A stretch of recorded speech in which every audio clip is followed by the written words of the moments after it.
Deus. Abra a sua Bíblia, abra a palavra. Olha o que a palavra de Deus se nos apresenta. E eu queria que você abrisse a sua Bíblia aí no capítulo 17 do livro de Atos dos Apóstolos. Não esqueça que Lucas, quando está escrevendo o seu propósito ao escrever o livro de Atos, não era fazer um diário das ações, das atitudes, das atividades dos apóstolos. Não. Alguém acrescentou o título dos apóstolos. O título original é Atos. É o feito, o acontecimento. Em outras palavras, Lucas está marcando, está escrevendo coisas, acontecimentos, fatos que foram acontecendo de tal maneira que foram moldando e marcando cada vez mais o povo de Deus, a igreja, o propósito de Deus. Não se esqueça que quando a igreja surge, ela era uma seita, um grupinho, um grupo dentro do judaísmo, da religião judaica. E dentro da religião judaica havia muitas seitas. Por exemplo, os fariseus, saduceus, herodianos, zelotes, essênios. Então aí surgiram os do Nazareno, os seguidores do Nazareno. Certo? Era mais um grupinho. Mais um grupinho. No entanto, esse não era o propósito de Deus para a igreja. A igreja dele não era só para ser uma seita judaica. Muito menos a igreja era apenas o ato salvífico e a ação de Deus para o judeu, somente para o judeu. Não. A igreja ela tinha um propósito amplo, abrangente. Não é? Abrangente. De todas as épocas, em todos os lugares, veio Jesus para buscar e salvar o que se havia perdido. Esta humanidade caída lá no Éden, lá em Adão. Agora, o segundo Cristo, ou melhor, o segundo Adão. O primeiro Adão caiu, pecado entrou. O segundo Adão, Jesus, por meio dele, o pecado é pago. E nós somos libertos do poder da morte. Olha que coisa fantástica, maravilhosa. E isso não poderia ser retido para um povo, para um grupinho, para... Não. Isso é para toda a humanidade perdida. Agora será a humanidade resgatada. Então a igreja que está lá em Jerusalém, uma cidade oprimida, e é ali que surge esse povo, é ali que o Espírito Santo é derramado, é ali que a grande mudança mundial, universal, transformadora, iria acontecer. De repente, essa igreja sofre tudo quanto é tipo de barreiras, de dificuldades, para tentá-la fazer calar, para que ela não se liberte. Então, Lucas está narrando todos os embates contra a igreja que está surgindo para ser, e ela até ser, ela está sofrendo todos os tipos de oposição e de opressão para que ela murche.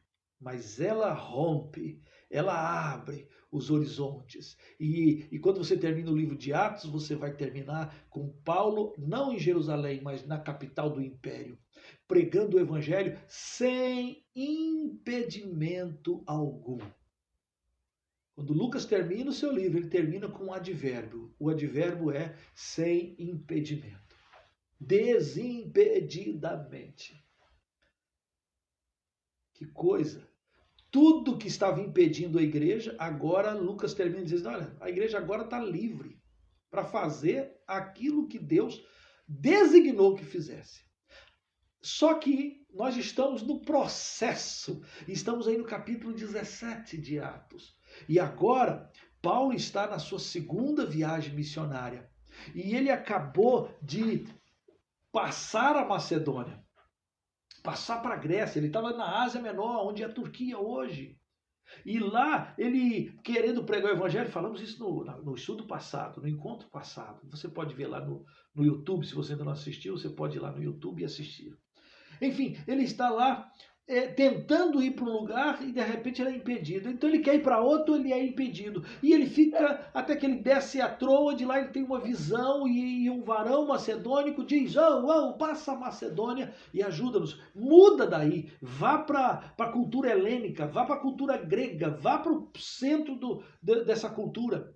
Passa para cá e nos ajuda. E eles entenderam, sim, agora entendemos, porque tanta oposição ali, tanta dificuldade ali. Então vamos para lá. Pegaram o barco e atravessaram e chegaram a Filipos.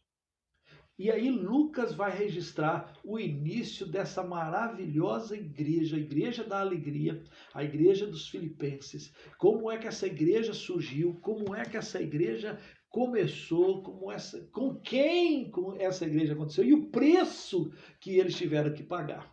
Vimos isso semana passada, né? Que coisa gostosa como Paulo e Silas enfrentam a perseguição, o sofrimento. Como é que eles enfrentam? Que mentalidade diferente, né? Em vez de pensar apenas com um olhar de depressão, olhar só para as coisas aqui da terra, ficar só olhando para os problemas, para os ferimentos, para as dificuldades, em vez de eles só olhar para baixo, porque eles estavam manietados no calabouço, eles estavam presos, não tinham motivo nenhum para louvar. Não, eles levantaram a voz a Deus e exaltaram o seu santo nome. Que diferença e que maneira gloriosa de viver o Evangelho, não é?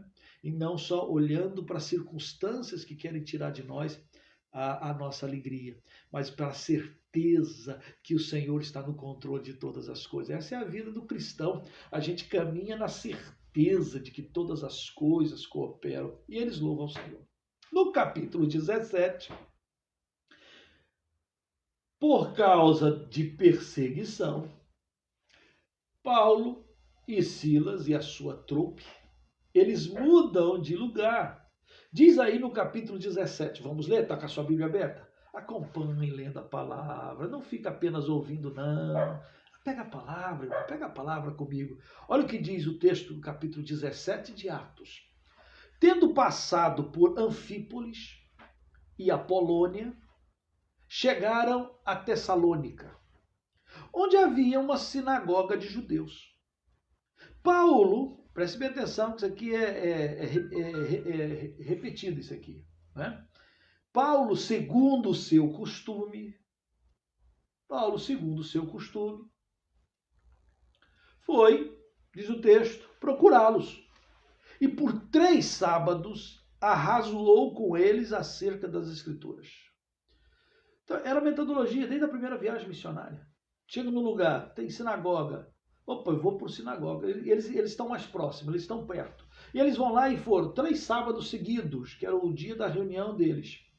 3 sábados seguidos para conversar e discutir e arrazoar, né? Conversar, provar acerca de Jesus, expondo, versículo 3, e demonstrando ter sido necessário que o Cristo padecesse e ressurgisse dentre os mortos. E este, dizia ele, é o Cristo, Jesus. Então, olha a argumentação. Primeiro, Paulo vem dizendo, olha, é necessário que o Cristo, que é esperado pelos judeus, o Messias, fosse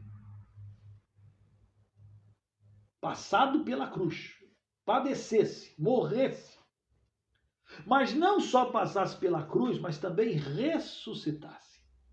E que esse que padeceu, morrendo na cruz, e que ressuscitou, esse é Jesus. Esse é Jesus. E aí ele começa a anunciar Jesus, ele começa a falar de Jesus, começa a falar de quem é Jesus. Alguns deles foram persuadidos, isto é, alguns se converteram, entenderam, faz sentido, concordamos, isso mesmo. E se uniram a Paulo e Silas, bem como numerosa multidão de gregos piedosos e muitas distintas mulheres. E aí, versículo 4, Lucas vai dizer que os judeus, porém, quem são os judeus que ele menciona? Porque teve judeus que se converteram, teve judeus que se uniram, teve judeus que acreditaram. Então, quando ele fala os judeus, porém, ele está querendo separar o grupo que vai se auto-excluindo. Porque até hoje tem gente, judeu, que busca e que quer a Jesus, o verdadeiro Messias. Eles aguardam o Cristo, eles aguardam um Messias. Tem até judeus que já falaram para pastores amigos meus. O seu Messias já veio, mas nós estamos esperando o nosso Messias. Então tem judeus até hoje esperando um outro Messias. Eles não estão satisfeitos com Jesus, que é judeu, que é, e que passou, e que ressuscitou, e que é, vivo para sempre. Para eles, esse Messias, isto é, Jesus Cristo, não serve, eles estão esperando o outro. Então tem um grupo, dentre os descendentes de Jacó, que é assim. Então aí diz no texto, tá lá, versículo de número 5, os judeus, porém, movidos de inveja, trazendo consigo alguns homens maus dentre a malandragem, ajuntando a turba, alvoroçaram a cidade e assaltando a casa de Jason, um cabra bom que se converteu, que hospedou os apóstolos, procuravam trazê-los para o meio do povo. Porém, não os encontrando, arrastaram a Jason e alguns irmãos perante as autoridades, clamando. Interessante, né? Porque aqui eles vão atrás de Paulo e Silas, de Timóteo também, que está com eles, e provavelmente Lucas, e aí não os encontra. E aí eles pegam Jason e arrastam Jason. Jason é novo convertido. Interessante, né? Um novo convertido que acabou de aceitar Jesus já vai para o tribunal. E diz o texto que Jason teve um prejuizão. Aqui, ó, no finalzinho do versículo. Alguém me ligando nessa hora? Não é hora de ligar, não. Que isso? Fica tranquilo. Até perdi o que eu estava falando. Volta. Você lembra o que eu estava falando? Perdi aqui. Aqui. Os judeus, porém movidos, pegam o Jason, levam para a prisão. Jason, que é novo convertido, levam para lá. E eles têm que momentos muito difíceis. Uma luta aqui, irmãos, está uma luta aqui. Tem que passar por momentos muito difíceis. Pronto, acho que agora vai. Quais são esses momentos difíceis? De lá. Joazão hospedou, versículo 6, diz assim: porém não os encontrando, arrastaram Jason e seus alguns irmãos perante as autoridades, clamando: estes que têm transtornado o mundo chegaram também aqui. Aqui tem um negócio fantástico, né? Porque Paulo vem passando pela cidade e a entrada deles nessas cidades vai, diz esses judeus invejosos, estão transtornando o mundo. Por que eles estão transtornando? Porque eles estão dizendo que eles estão servindo a um outro rei. Um outro, que não é o César, o imperador romano. Procedem contra eles, contra os decretos de César. Tanto a multidão como as autoridades ficaram agitados por ouvir essas palavras. Naquela época, o imperador romano, os imperadores romanos, eles tinham manias de achar que eles eram divinos, que eles eram deuses. E chegou a ser uma das questionamentos mais na frente para que houvesse tanta perseguição aos cristãos, era exatamente isso aqui. Porque quando o César se auto-intitulava Senhor Cristo, ou melhor, Kyrios, a perguntinha era que o cristão tinha que decidir é o seguinte: César é Kyrios ou Jesus Cristo é Kyrios? Não é à toa que Paulo vai escrever que todo aquele que invocar o nome do Senhor Jesus será salvo. Com a boca confessa que Jesus é o Senhor. Ele é o Senhor. Se em teu coração creres, se com tua boca confessares que Jesus Cristo é o Senhor, isto é, que Jesus Cristo é o Kyrios. Quando um cristão dizia diante das autoridades constituídas que Jesus é o Kyrios, isto é, o Senhor, ele automaticamente estava se condenando diante dos homens, porque a máxima aí que todos estavam asseverando era César, ou melhor, o imperador romano, seja ele qual for, porque César é o título, né? César é o Senhor, é Kyrios. Então, quando Paulo coloca isso lá em Romanos, aqui, ele está exatamente contrapondo o problema que esses judeus jogaram. Esses judeus aqui, por inveja, eles julgam e eles jogam o quê? Olha, eles vêm pregando e ensinando outras coisas. Eles ensinam outras coisas. Eles ensinam que César, o nosso glorioso imperador, não é o Senhor. Que se levantou um outro Kyrios, isto é, um outro Senhor. É Jesus. Ah, pronto. Isso causou alvoroço na cidade de Tessalônica. Isso causou alvoroço. E isso vai ser reproduzido para frente. E virou uma definição. Se você é de Jesus, Jesus é teu Senhor. Ele é o Kyrios. Mas veja, é completamente diferente de hoje. Hoje alguém diz assim, Jesus é o Senhor. Fica parecendo que Jesus é igual o senhor pedreiro, senhor pastor, senhor carteiro, senhor médico, senhor. Uma pessoa, um senhor.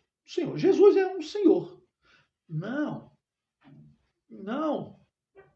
Aqui o que está em jogo é se ele é o Senhor, se ele é o Rei, comparável ao imperador daquela época. E ao decretar que Jesus Cristo é o Senhor e não César, eu estou automaticamente declarando que eu sou passível de condenação, eu sou passível de castigo, eu sou passível de morte.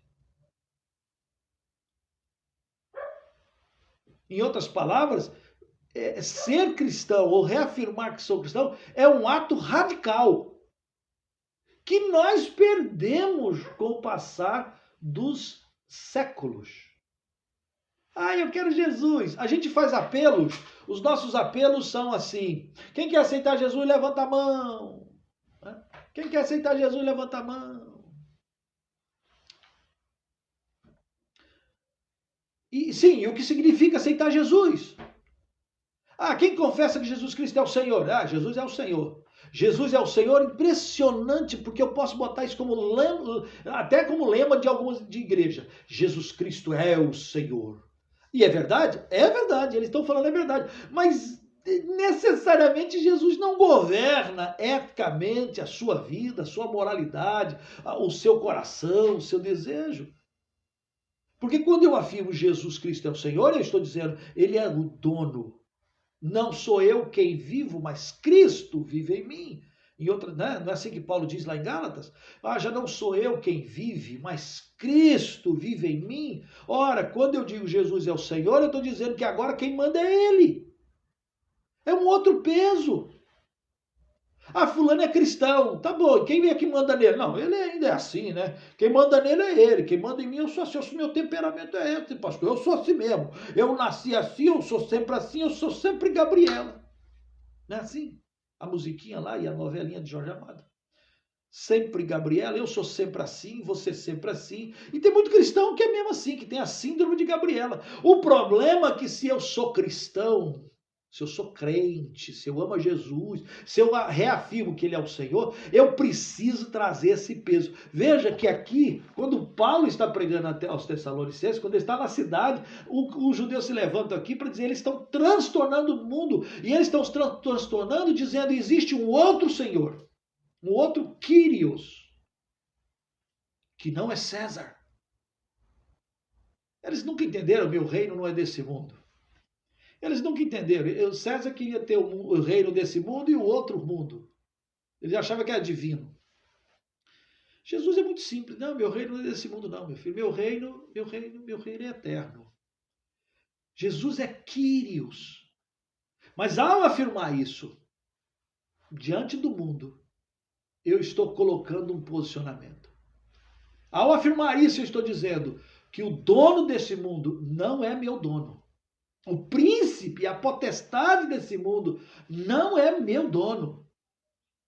As minhas emoções, os meus prazeres não me dominam. Quem é o Senhor das minhas ações? É o Cristo, Jesus. Não que o Messias. É fantástico, porque aqui tem sempre essa dubiedade.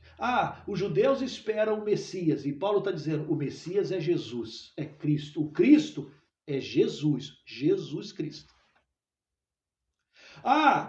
O César diz que ele é Quírios, isto é, Senhor. Não. O Quírios é Jesus Cristo.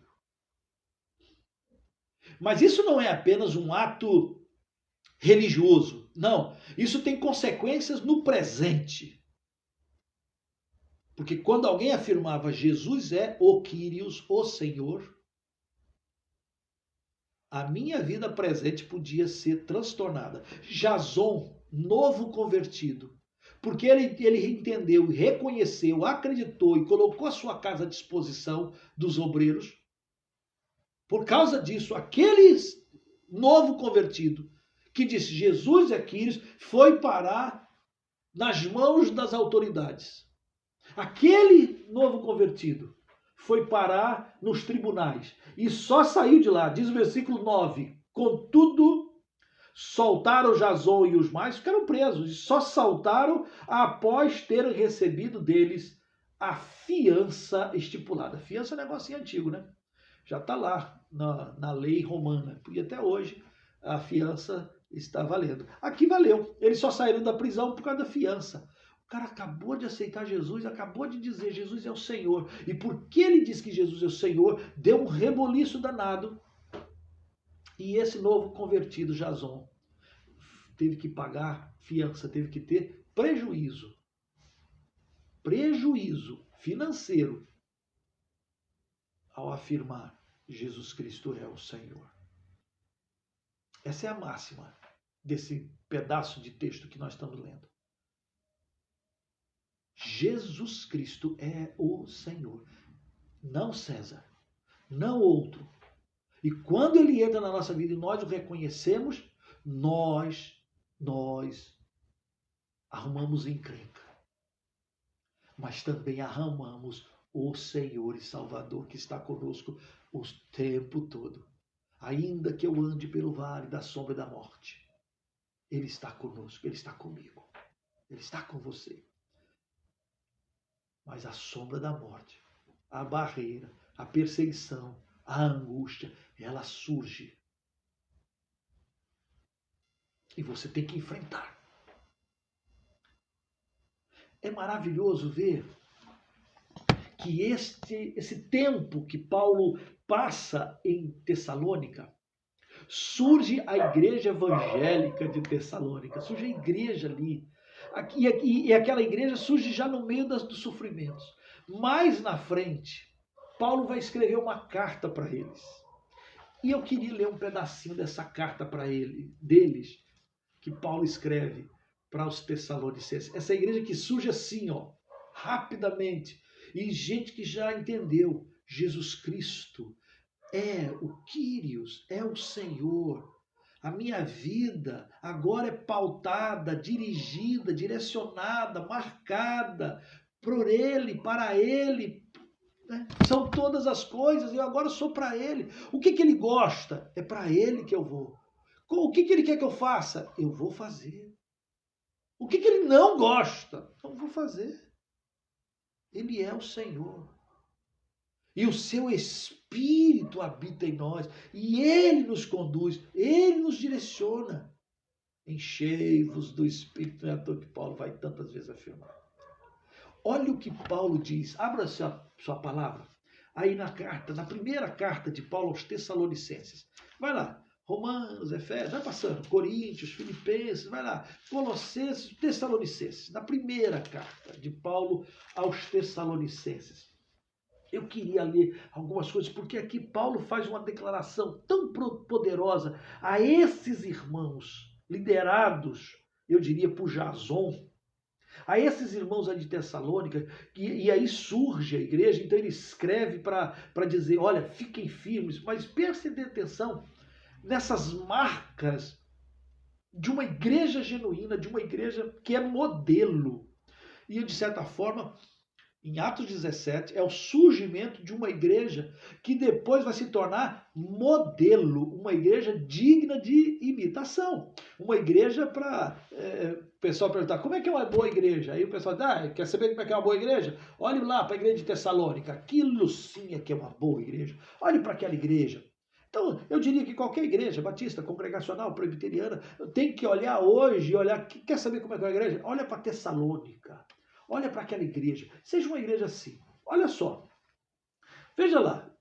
1 Tessalonicenses, capítulo 1. Amém? Achou? Tá bem. Versículo 2. Damos sempre graças a Deus por todos vós, mencionando-vos em nossas orações e sem cessar.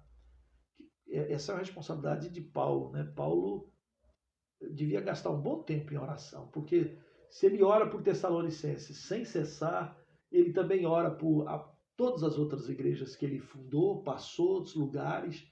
Tantas pessoas dizem assim, eu oro mencionando-vos sem cessar, recordando-nos diante de nosso Deus e Pai. E aí, logo de cara, tem 3 marcas de uma igreja. Nesse versículo vai ter 3 marcas de uma igreja maravilhosa. Olha lá. Primeiro, operosidade da vossa fé. Presta atenção, que Paulo acrescenta, ele não diz, eu me lembro da vossa fé, não é um negócio assim abstrato, não. Ele diz assim, olha, o que eu recordo sempre que a vossa fé é uma fé que trabalha, é uma fé que produz. Não é aquele negócio, se Deus quiser, eu creio. E aí nunca bota a sua fé em ação, nunca coloca essa fé no trabalho, nunca opera, nunca produz, nunca realiza. O que Paulo está chamando a atenção aqui é que é marca de uma igreja, marca de um cristão, é tua marca. Você é alguém que crê e coloca a sua fé em ação, porque o que Paulo lembra daquela igreja é operosidade da vossa fé. Isto é, uma fé que trabalha, uma fé que realiza, uma fé que é provada. E provada vence. Interessante, a palavra de Deus diz, não andamos por vista, nós andamos por fé. Não é? A fé é a certeza das coisas que se espera, a convicção de fatos que se não veem. Eu creio que Deus vai fazer coisas maravilhosas e creio e ando e marcho e caminho nessa direção. Nessa direção. E eu aprendi isso dolorosamente. Na década de 90, eu fui visitado por uma missionária que já está em Cristo, chamada Ariete Parker. O som deve estar melhorando agora para você. E a dona Ariete Parker e seu esposo, eles me levaram para conhecer a base missionária lá, onde ia ser a base da missão Palavra da Vida, lá em Belém do Pará. E quando eu cheguei lá, o negócio era um lugar horroroso, abandonado, era um galinheiro, vários hangares, tudo caindo nos pedaços. Eu agora estou aqui em São Francisco, estou vendo os telhados tudo caindo, me recordo o tempo todo da irmã Ariete Parker, lá em Benevides, na década de 90, quando eu cheguei lá e eu vi aqueles telhados caindo, aquele negócio tudo desmontando, e ela numa alegria, ela ia me mostrando assim, ali vai ser o refeitório. Eu olhava, não tinha nada que me agradasse. Eu só via mato, só via marimbondos, que lá em Belém do Pará chama de caba. Né? Aí ela olhava para ali vai ser a biblioteca, ali vai ser o dormitório masculino, ali o dos casais, ali. E eu olhava assim e pensava, essa mulher tá maluca, essa mulher tá doida, o que é isso? Eu só via o mato, eu só via o telhado caindo, eu só via o que não prestava. Mas ela via com os olhos da fé. Gente, eu achava que ela era maluca. Maluca era eu, gente. Maluca era eu. Anos depois, se você hoje visitar o Instituto Missionário Palavra da Vida, o IMPV, lá em Benevides, Belém, perto de Belém, você vai ver um lugar impressionante. Mas quando eu estava lá na década de 90, era sonho. Na realidade, aquela mulher e os missionários que foram vindos foram colocando a sua fé em ação. operosidade da vossa fé. Segunda marca, abnegação do vosso amor. Notem, ele não fala assim, eu recordo do vosso amor. Não, ele está falando, olha, eu recordo do amor sacrificial de vocês. Em outras palavras, o amor não era uma questão romanceada, o amor não era uma questão apenas de sensação, de sentimento, não. O amor era, vamos dizer assim, abnegado. Essa é a expressão que está na minha versão aqui. É a ideia de sofrimento, de levar as cargas uns dos outros, de se dedicar, de colocar na prática o carregar uns aos outros. Paulo pode ter lembrado das vezes que os irmãos tiveram que socorrer, porque eles estavam sendo perseguidos, e aí os irmãos socorreram, os irmãos pagaram o prejuízo, os irmãos passaram, e ele falou assim, os irmãos amaram, sem nada em troca. Abnegação do vosso amor. E mais, diz o outro, terceira marca, da vossa firmeza, da firmeza da esperança em nosso Senhor Jesus Cristo. Não é só fé, amor e esperança. Não. É operosidade de fé, é abnegação de amor, é firmeza da esperança. Não é aquele só, nós estamos esperando. Não. É a convicção. Eu sei que o meu Redentor vive e que por fim se manifestará, escreve Paulo em outro texto. Eu sei. E porque eu sei, podem me levar para os presídios, podem me cobrar, podem passar por luta. Tá bom, tem que pagar fiança, eu pago. Levou prejuízo por causa de Jesus, mas eu sei que ele voltará. Eu sei, eu estou bem certo de que aquele que começou a boa obra vai de completar até o dia de Cristo. Eu sei, firmeza da esperança em Cristo Jesus. Logo nesse versículo, 3 marcas.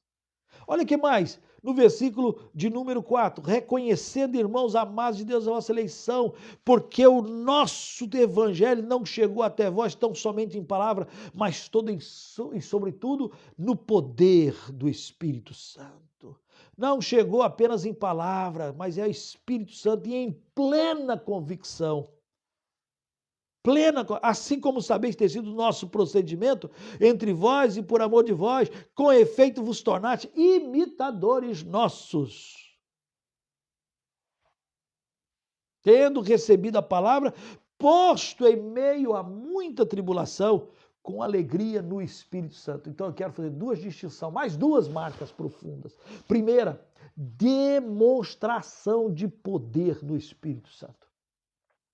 O Espírito Santo, Paulo vai escrever a Timóteo, olha, Deus não nos tem dado espírito de covardia, mas Deus nos tem dado espírito de poder. Poder de amor e de moderação. Poder. É Ele que nos capacita a fazer. É Ele que realiza em nós. É pelo poder do Espírito Santo. E esse poder vai sendo manifestado.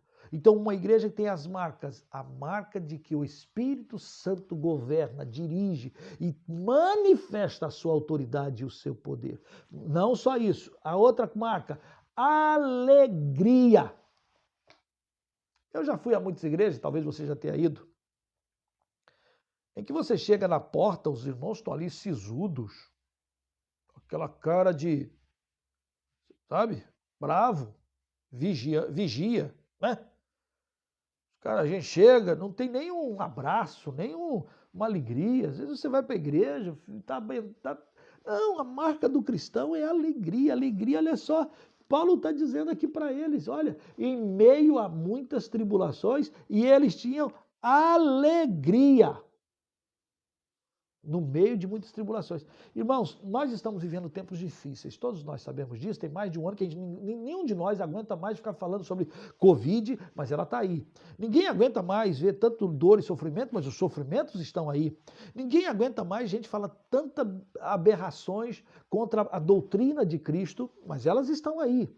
Nós estamos enfrentando muitos momentos de angústia, de tribulação, e eu lamento informar, parece que vai piorar. Os últimos dias seriam dias difíceis, diz o Senhor. Homens serão avarentos, egoístas, mais amigos do prazer do que de Deus. Nunca isso foi tão claro e foi tão fácil como nós estamos vivenciando nesses anos difíceis. Ah, mas tem um escândalo do pastor tal, da obreira tal, tem tanta coisa para tirar da gente a alegria. Tirar a alegria. Olha, irmãos, olha, aquela igreja serve de modelo para nós, porque diz Paulo, olha, no meio de muita tribulação, vocês passaram no meio de muita tribulação, mas vocês passaram com alegria. E você sabe que a alegria é a nossa força. Irmão, está acontecendo de tudo para que você fique triste, não é? Para que você fique deprimido. Ah, eu não aguento mais ficar em casa, eu não posso ir para a igreja, ou eu não posso aquilo, eu não posso viajar, eu não posso mais. E nós temos de tudo para ficar entristecido, não é? É. Lamentavelmente é. Mas o problema é exatamente aí, porque você, crente, você tem dentro de você o Espírito Santo, e é fruto do Espírito Santo a alegria. Então você precisa deixar o Espírito Santo agitar dentro de você, que mesmo em meio de muita tribulação, como foi na igreja de Tessalônica, você mantenha, eu não estou falando apenas o sorriso, não é? Porque às vezes você pode não estar sorrindo, ou você pode estar sorrindo e não estar alegre, não está no santo contentamento. Então a alegria aqui não é apenas um exercício muscular, facial. Não, a alegria aqui é você dizer assim, eu sei que o meu Redentor vive, que por fim se levantará. Ele está no controle, Ele é o Senhor. Nada pode me separar do amor de Deus que está em Cristo Jesus. Nada pode separar você. E aí, isso você enche o seu coração com a presença dele, com a certeza, com a palavra. E aí tem a ver com fé, amor, esperança, poder do Espírito, alegria. São marcas do cristão, são marcas da igreja, são marcas de uma igreja que se torna uma igreja modelo. Ah, é assim que eu quero ver uma igreja. Eu luto para que as nossas igrejas sejam assim. E para que as igrejas sejam assim, eu preciso ser assim. Você precisa ser assim. Você precisa colocar a sua fé em ação. Pare de ficar apenas olhando para cima, né? No sentido de uma espera sem colocar a sua fé para ver a fé chegar. Vou dar um exemplo bíblico. Josué disse para o povo, pegue a arca aí. E o povo começou a caminhar para o lado do Rio Jordão, e o Rio Jordão estava transbordando. E Josué disse assim, caminhe. E imagina aqueles sacerdotes carregando a arca. E eles carregavam e o rio estava cheio. Eles vão cada passo e o rio continua cheio. E eles podem estar pensando, mas a gente está indo para o lado do rio e o rio está cheio. Como é que nós vamos sair desse brolho? Você lembra lá no livro de Josué que quando eles pisam na água, eles só os veem o milagre quando eles pisam na água. Isso é colocar a sua fé em ação. Eles estão marchando. Quando eles não sabem quando vai acontecer, mas eles sabem que vão acontecer. Depois Josué ouve de Deus que eles tinham que dar voltas em torno de Jericó. Um dia, uma volta. Outro dia, outra volta. Que guerra mais maluca. No último dia, depois de 6 dias, no 7º dia, eles deram 7 voltas. E aí espalharam em volta, e o pessoal diz, agora vocês gritam, toca a trombeta. Que guerra é essa que você vai guerrear com grito? E Josué diz assim, vai cair o muro. Isso é fé em ação. É certeza de que Deus vai fazer a gente caminhar. Amor, esperança firme, eu sei. alegria, poder do Espírito, que igreja gloriosa está surgindo aqui e que Paulo escreve para dizer, essa é a igreja. Por último, para a gente terminar, essa era uma igreja que espalhou a palavra de Deus. Olha só o versículo de número 7. De sorte que vos tornastes um modelo para todos os crentes na Macedônia e na Acaia. Porque de vós repercutiu a palavra do Senhor, não só na Macedônia e Acaia, mas também por toda parte se divulgou a vossa fé para com Deus. A tal ponto de não termos necessidade de acrescentar coisa alguma. Pois eles mesmos, no tocante a nós, proclamam que repercussão teve nosso ingresso no vosso meio. Paulo, você passou por Tessalônica e aquele povo lá, aquela igreja que surgiu, que é isso? Que coisa maravilhosa! Como deixando os ídolos, deixando os falsos deuses, deixando os simulacros, a aparência,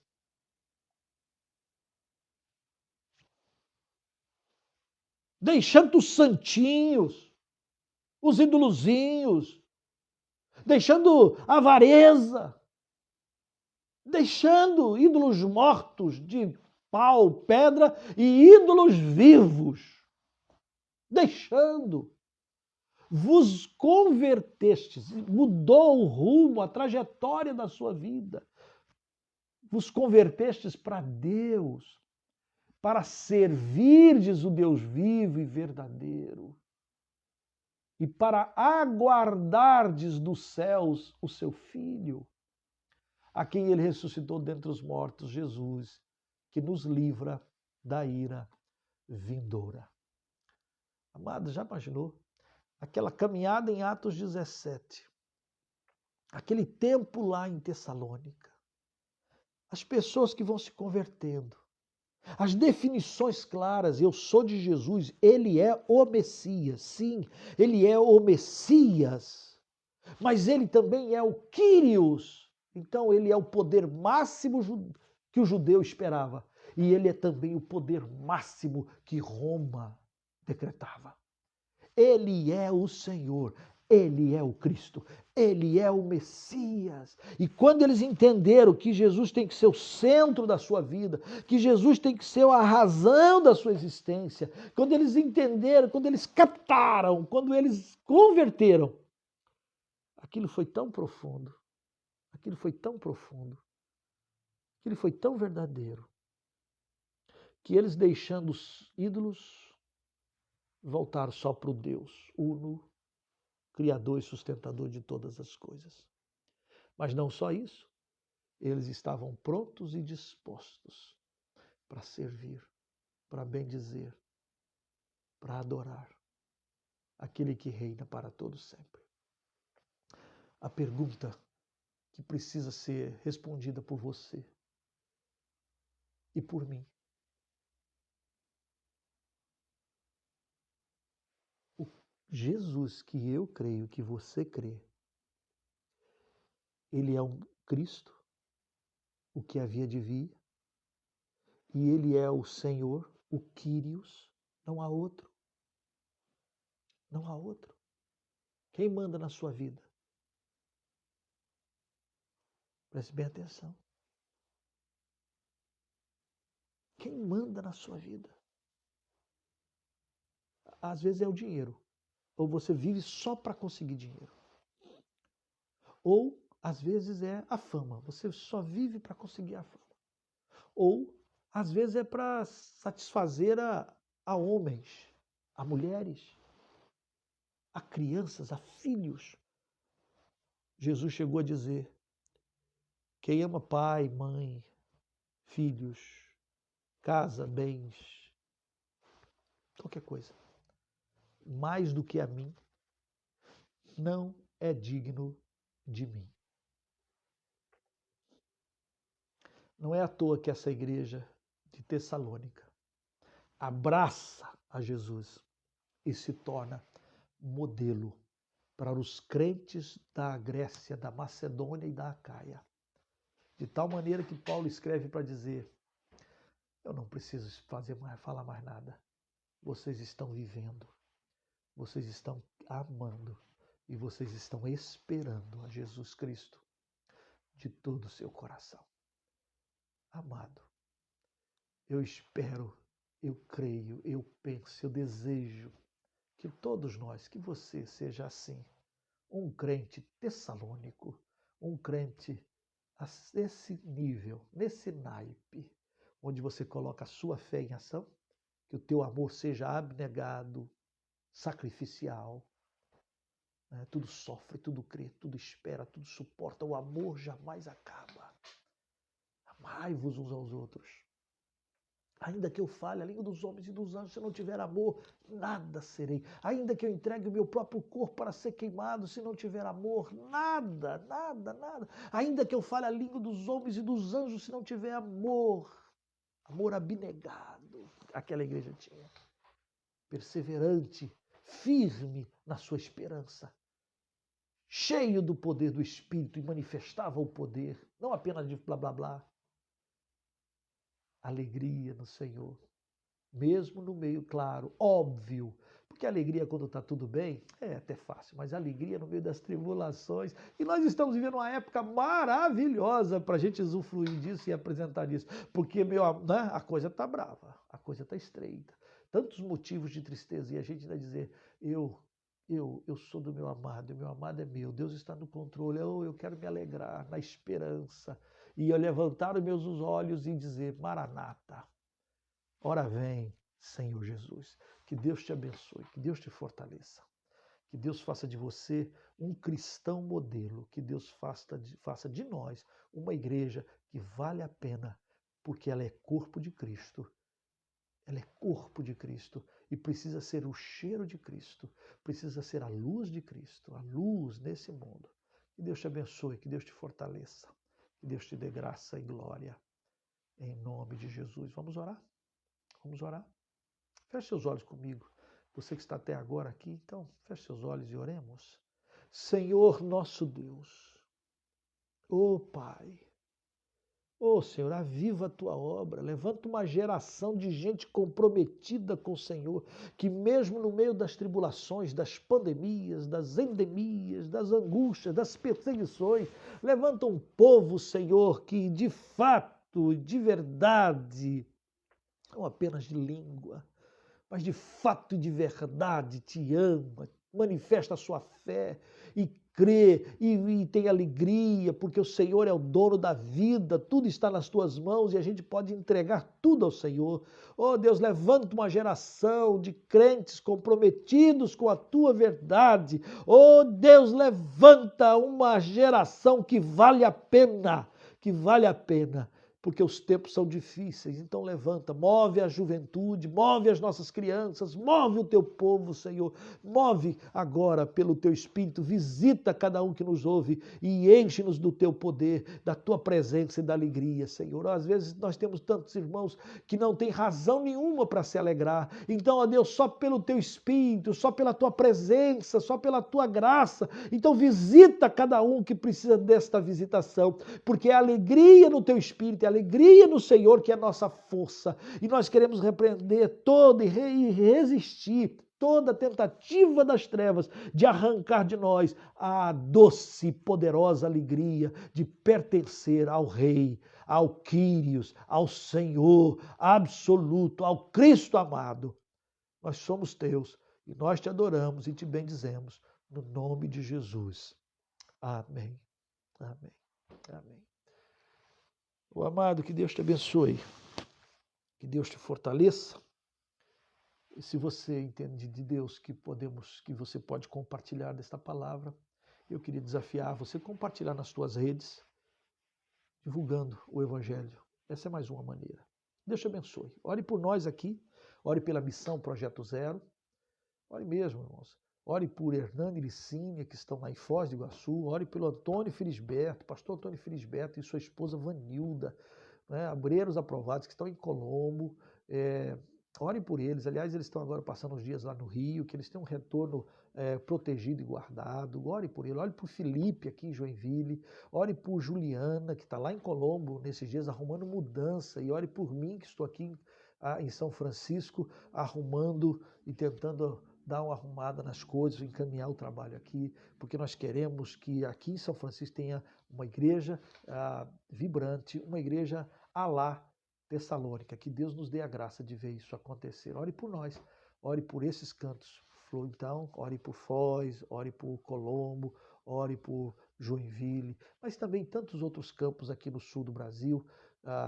E você pode orar, ainda mais nesses dias de frio, lembre aqui do sul. Aí você vai aproveitando e ore por Eli, que está lá em Alegrete, ore por Israel Labanca e Dilva, lá em Pelotas, Ivan em Rio Grande, ore pelo Samuel, pastor Samuel que está vindo da Bahia, vai assumir o trabalho em Viamão, precisa levantar parcerias, ore por ele, vai orando, pedindo para Deus operar a sua bondade e a sua graça.